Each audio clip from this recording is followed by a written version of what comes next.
जो भी कर्म आदमी करता है उसका भोग उसको अवश्य भोगना पड़ेगा, देर अबेर तो हो सकती है।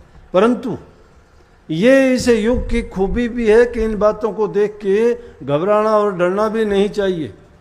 जैसे एक लड़का था किसी गांव में, उसकी शादी होगी।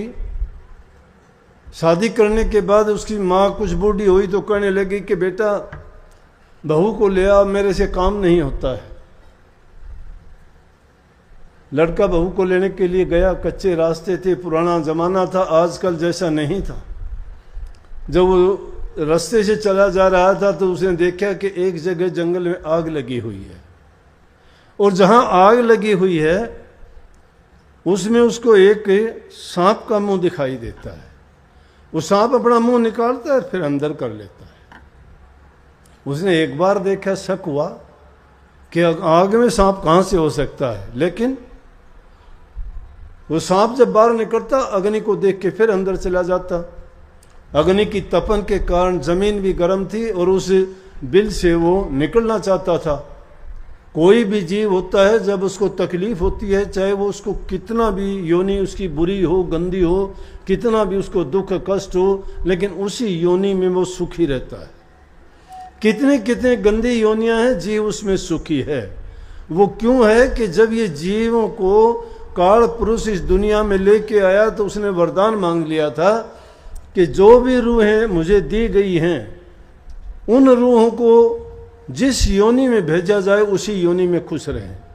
सत्य पुरुष ने उसको वरदान दिया कि जाओ खुश रहेंगे। दूसरा कि उनको अपने पिछले जन्म याद ना रहे, बोला कि ये भी तुझे वरदान दे दिया।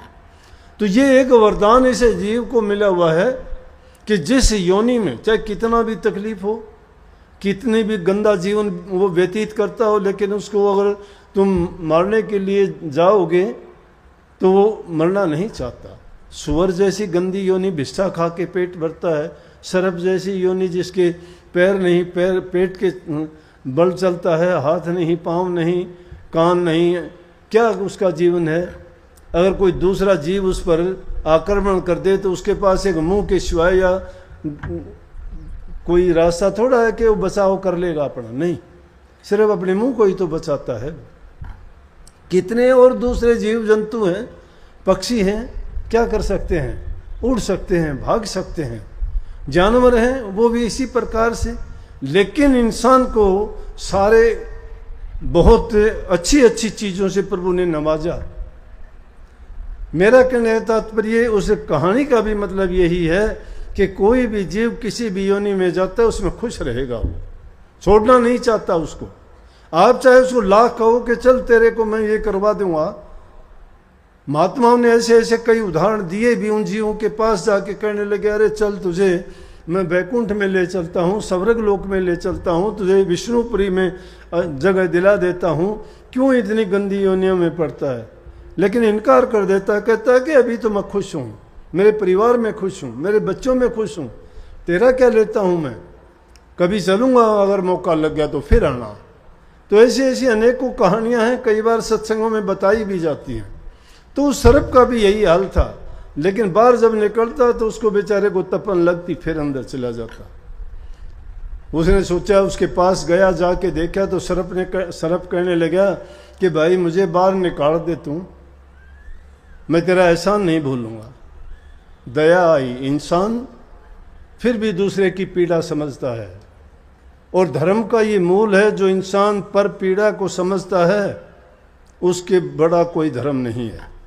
कभी ये सोचते हो कि किसी नाम के धर्म से बंध के कि मैं कबीर पंथी, मैं राधा स्वामी, मैं दादू पंथी, मैं नानक पंथी, मैं सिख धर्म का, मैं हिंदू धर्म का, मैं ईसाई धर्म का, इन धर्मों में अगर बंध जाते हो और तुम अगर नेक काम नहीं करते हो, दूसरों पर दया नहीं करते हो, तो आपका कोई धर्म नहीं है। धर्म इंसान को सिखाता है दूसरे जीव की सहायता करना, मदद करना, उन पर जितना हो सकता है उसको तन से, मन से, धन से, हर प्रकार से सुख पहुंचाना। क्योंकि जिसके दिल में दया है वही धर्म है, जहां दया नहीं है वहां धर्म नहीं है। दया आई, उसको इंसान था, उसके दिल में दुष्ट लोगों के भी दया आती है कभी ना कभी। चाहे रोजाना जो खोटे कर्म करते हैं उनका भी कभी ना कभी अंतःकरण में उनकी बुद्धि में वो बात आती है तो उनके वो दया जागती है, कभी न कभी सोचता है वो भी सब पाप कर्म छोड़ के सही रास्ते पे चल पड़ता है। महापुरुषों का संग और सत्संग और उनकी वाणी को सुन के बड़े बड़े पापी और दुष्ट भी नेक रास्ते पे चले, क्योंकि उनका विवेक जागा, उनको पता लगा कि धर्म का रास्ता क्या है, सच्चाई का रास्ता क्या है और सच के करने से तुम्हें क्या मिलेगा। लेकिन जो लोग पर पीड़ा को नहीं समझते वो तो अधम हैं, वो नीच से नीच आदमी हैं, उनमें नीचता भरी हुई है। जो दूसरे का दुख दर्द नहीं समझते वो दूसरों को पीड़ा देते हैं, जबान से पीड़ा देते हैं, शरीर से देते हैं और मन से भी देते हैं। इसी प्रकार किसी के बारे में ना बुरा बोलो, ना किसी की निंदा करो, ना उनको कटु शब्द कहो, बहुत बुरी चीज है। अगर किसी का भला नहीं कर सकते तो बुरा भी ना किया करो, ये धर्म है। महापुरुषों ने फरमाया, रे मन भला ना कर सके बुरे पंथ मत जा, अमृत फल चाखा नहीं तो विष फल काहे खा। कि अगर तू भला नहीं कर सकता तो बुरा भी क्यों करता है, अगर तू अमृत का पान नहीं कर सकता तो जहर हला हल पी के भी क्यों बर्बाद होता है। उस लड़के को दया आई, नेक था, माता पिता का आज्ञा पालन करने वाला, जिनको जो माता पिता की आज्ञा का पालन करता है, जो बाहर जाके अच्छा बर्ताव और व्यवहार करता है, वो अपने परिवार का परिचय देता है कि उसको कैसे परिवार में जन्म मिला है और उसको कैसे संस्कार मिले। और जो बाहर जाने के बाद में जो अपना बर्ताव, अपना चरित्र दिखाता है, वो अपना चरित्र नहीं बल्कि अपने परिवार का, अपने वंश का, अपने माता पिता का, वो उनका कच्चा चिट्ठा खोल देता है अपने कर्म से कि उसको क्या संस्कार मिले हैं, उसको कैसी शिक्षा मिली है, उसका लालन पालन किस हालात में हुआ है। जो जिसने अपने घरों में अच्छी शिक्षा पाई है, जिन्होंने नेकी देखी है, नेकी की है और जिनको अच्छे संस्कार माँ बाप से मिले हैं, क्योंकि जिनके नेक माँ बाप होंगे वो उनको वही अच्छी शिक्षा देंगे। नेक इंसान था, माँ बाप का आज्ञाकारी था, माँ ने कहा तो पत्नी को लेने चल दिया, वहाँ देखता है तो अग्नि में जैसे उस सांप की हालत देखी, सांप ने उसे प्रार्थना की, उसने उस सर्प को बाहर निकाल दिया। बाहर निकालते ही उसका बस थोड़ा सा वो अपने होश में आया, अब सांप का इंसान की तो दुश्मनी है। सांप बाहर निकलते ही कहने लगा कि मैं तो तेरे को लड़ूंगा। बोले अरे मैंने तेरे प्राणों की रक्षा की, अभी तुझे बचाया और तू ही मेरे को लड़ेगा, बहुत बुरी बात है। बोला कि कलयुग का धर्म है, मैं कलयुग धर्म निभाऊंगा, ये कलयुग है, आपको पता नहीं है। बोला कलयुग में यही कुछ चलता है, जो जिसका अच्छा करता है वो उसी का बुरा करेगा। बोला ये तो गलत बात है भाई, तू मेरे को क्यों लड़ेगा, मन तेरे प्राण बचा दिया इसलिए। बोला कि ये तो कोई नियम की बात नहीं है। बोला कि मैं चल तेरे को पक्का करवा दूँ। हाँ करवा। जंगल में क्या था, सांप उसको लेके गया, एक गाय चल रही थी जंगल में, गाय के पास लेके गया, गाय को कहने लगे, गाय माता ये बताओ, मैंने इस सर्प के प्राण बचाए, अग्नि में जलने वाला था, इसने भी इतनी प्रार्थना की, बोला भाई मुझे बचा ले, मेरे प्राण जाएंगे, मैं जल जाऊंगा। मैंने दया की, इसको बचाया, अब कहता है मैं तुझे ही लड़ूंगा। और अब कहता है कि मैंने जब इसको कहा कि मैंने तेरा भला किया, तू मेरा बुरा क्यों करता है। बोला कि ये कलयुग धर्म है, कलयुग का धर्म निभाता हूँ मैं तो। बोले आप मानती हो, आप हमारा न्याय करो, क्या ये बात सही है। बोले भाई बात तो सही है, लड़ेगा ये तो। बोला वो क्यों। बोला मेरी हालत देख ले, मैं बछड़े पैदा करके हड़ चलाती हूँ, मेरा दूध पीते हैं, मैं और सारे काम आती हूँ, और फिर भी मुझे जो है जब बूढ़ी होगी तो मुझे नकारा करके और जंगल में निकाल दिया, अब मैं इधर से उधर, उधर से फिरती हूँ। बोला मैंने क्या बुरा किया था, लेकिन मैंने जिनको दूध पिलाया, जिनको बैल दिए, उनके सारे काज संभाले, आज उन्होंने ही मेरी ये हालत कर दी। बोले हाँ बात तो ठीक है। बोला तो ये तो भाई लड़ेगा। अब बेचारा था, जंगल में और कोई चीज़ थी नहीं। उसके बाद बोला भाई और कोई। बोले आ जा फिर। एक पेड़ के पास लेके गया, पेड़ से ना पेड़ बोलते ना गाय बोलती, अगर बोलते भी हैं तो उनकी भाषा समझ नहीं आती, लेकिन हम जैसे मूर्खों को समझाने के लिए कहानी बना दी गई।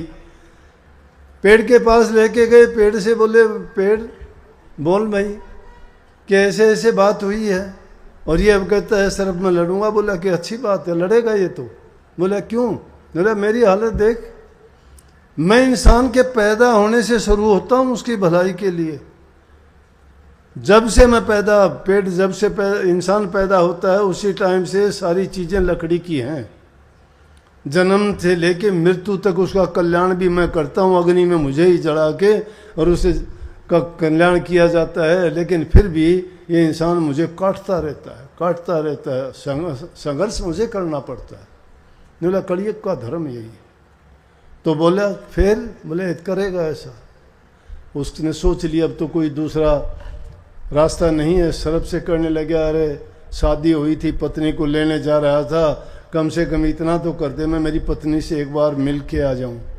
बोला भाई पत्नी से मिलने की बात यह है, तू एक बार तेरी पत्नी के पास बिना उसको कहे बिना बोले तो उसको एक बार देख के आ सकता है। इससे ज़्यादा अगर तू करेगा तो मैं तुझे शराब दूंगा तुझे। बोला कि ठीक है, एक बार देख के आ जाऊंगा, और तुझे आज ही आना है वापस भी। भाग्या बेचारा गया, शराब से डरता हुआ, क्या पता क्या शराब दे दे, कितने दुख और ज़्यादा झेलने पड़े। भाग्या हुआ गया, जिस गांव में शादी हुई थी उस गांव में देखा तो पत्नी बाहर मिल गई उसकी। उसने भी देखा, वो देख के खुश हुई, लेकिन वो खुश नहीं हुआ उसको देख के, अपनी पत्नी को। उसको देख के वो देखती रही, तो उसने भी देखा क्या बात है, इसका तो चेहरा बड़ा उदास है, कुछ बोला भी नहीं, और इतना कहते ही वो वापिस हो लिया। लेकिन उसकी पत्नी भी उसके पीछे पीछे होली कि कोई ना कोई बात है, मैं क्या करूँगी अगर ये ऐसे ही जाएगा तो। मुझे ना लेके जा रहा है, ना मेरे से बात की है, ना कोई इसने अपना दुख दर्द तकलीफ बताया है कि कम से कम पूछो तो कि। आगे आगे वो पीछे पीछे वो भागते भागते उस जंगल में उसी सरब के पास पहुंच गए। सरब के पास पहुंच के सरब कहने लगे आ गया भाई। तो उसकी पत्नी को भी पता लग गया कि बचनों में बंधा हुआ था ये, और इसी कारण से बोल नहीं पाया। बोला कि तेरी पत्नी साथ क्यों आई है? बोला कि मैं बोला नहीं कुछ भी इससे, ये इससे पूछ। उससे बोला कि तू उसके साथ कैसे आई, तेरे से बात की? कहने लगा मेरे से कोई बात नहीं की, मैंने इसको उदास देखा, मेरा पति है, मैं इसलिए सोच लिया कि कोई ना कोई उलझन या समस्या है, इसीलिए मैं इसके साथ साथ भागी हुई आई हूँ। पत्नी का फर्ज और धर्म बनता है कि अगर पति किसी मुश्किल में है, परेशानी में है, तो पत्नी उसकी अर्धांगनी है, उसके दुख दर्द तकलीफ पीड़ा में साझी हो। और जब वो पत्नी उसके दुख दर्द और पीड़ा को बराबर बंटवा लेती है तो यूँ समझो कि वो पतिव्रत धर्म का पालन करती है, और पति पत्नी का जो रिश्ता होता है वो पक्का निभाती है। लेकिन अब तो टाइम और वक्त ऐसा है, जैसा कि बताया कि इसे माया ने ऐसा छड़ लिया, ना पति पत्नी का है ना पत्नी पति की रही है, विश्वास किसी का नहीं रहा, क्योंकि कलयुग धर्म का पालन करते हैं सभी लोग। ये बस की बात नहीं है, हवा ऐसी चलती है, सबके लिए नहीं है ये बात। लेकिन फिर भी मैं कहता हूँ बात बात पर झगड़े क्यों होते हैं? पति पत्नी का झगड़ा नहीं होना चाहिए, नहीं होना चाहिए, लेकिन क्यों होते हैं? क्यों मन मुटाव हो जाते हैं? क्यों एक दूसरे की बात को मानते नहीं है? पत्नी पति की बात को नहीं मानती है और पति पत्नी की बात को नहीं मानता है। तो इस तरह की बातें होना ये उस युग का प्रभाव है। इस युग में ऐसे विचार, ऐसे ख्यालात, ये उस रचना का एक हिस्सा है जिसमें इस माया ने, इस भठियारी ने जो खेल रचा हुआ है उसके अनुसार सब हो रहा है। क्या किया? उसकी पत्नी से पूछा आप क्यों आई? बोला कि मैंने इसकी हालत देखी, मेरा पति है इसलिए मैं देख के आई हूँ। बोला कि इसको तो अब मैं लड़ूंगा, ये ख़त्म हो जाएगा। बोले आप क्यों लड़ेंगे? बोला बस मैं अपना धर्म निभाता हूँ। बोला लेकिन मेरा क्या कसूर है? ये मेरा पति है, मैं विधवा हो जाऊंगी, मेरा गुजरान कैसे होगा? मैंने कौन सा पाप किया था जिसके कारण तू इसको लड़के मेरे से जुदा कर देगा? मेरा रोजी रोटी का, मेरा लालन पालन मेरा कौन संभाल करेगा ज़िंदगी में? बोला कि इसका मैं इंतज़ाम करूँगा, उसकी चिंता ना कर। बोला क्या करोगे? बोला कि यहाँ आ, मैं तेरे को बताता हूँ, जिस बम्बई में मैं रहता था थोड़ी दूर, उसमें सोने ही सोना है, सोने की खान है, मैं उसके ऊपर रहता था, तेरे को वो बता देता हूँ, उसको खोद लेना, और वो सोने की खान जब आपको मिल जाएगी मैं इसको लड़ जाऊँगा, ख़त्म हो जाएगा। बोला ठीक है बता दे, फिर बेशक लड़ जाना। वो उसको लेके गया, ले जाके उसने बम्बी में बढ़ के और उसने दिखाया कि ये देखो इसमें ऐसा सोना है और ये है। जब वो उसमें अंदर घुसा तो उसने एक लकड़ी उठा ली, और जब वो बाहर आया तो आते ही उसकी मारी लकड़ी। सांप की लकड़ी लग जाओ, बीच में लाठी लग जाओ, टूट जाता है, टूट गया। बोला कि तूने ये क्या किया? बोला मैं भी कलयुग का धर्म निभाती हूँ, जो जिसका अच्छा करता है। तूने सोने की खान बता दी अब हमें, अब मैं तुझे जिंदा क्यों छोड़ूंगी? तूने, इसने तेरा बुरा नहीं किया था तो तूने भी मेरा बुरा नहीं किया, तूने सोने की खान बताई है। कहने का मतलब ये है कि इस युग में जो इंसान जिसका भला करता है, हित करता है, जिसको वो जीने का रास्ता देता है, वही इंसान उसका सबसे बड़ा दुश्मन बनता है।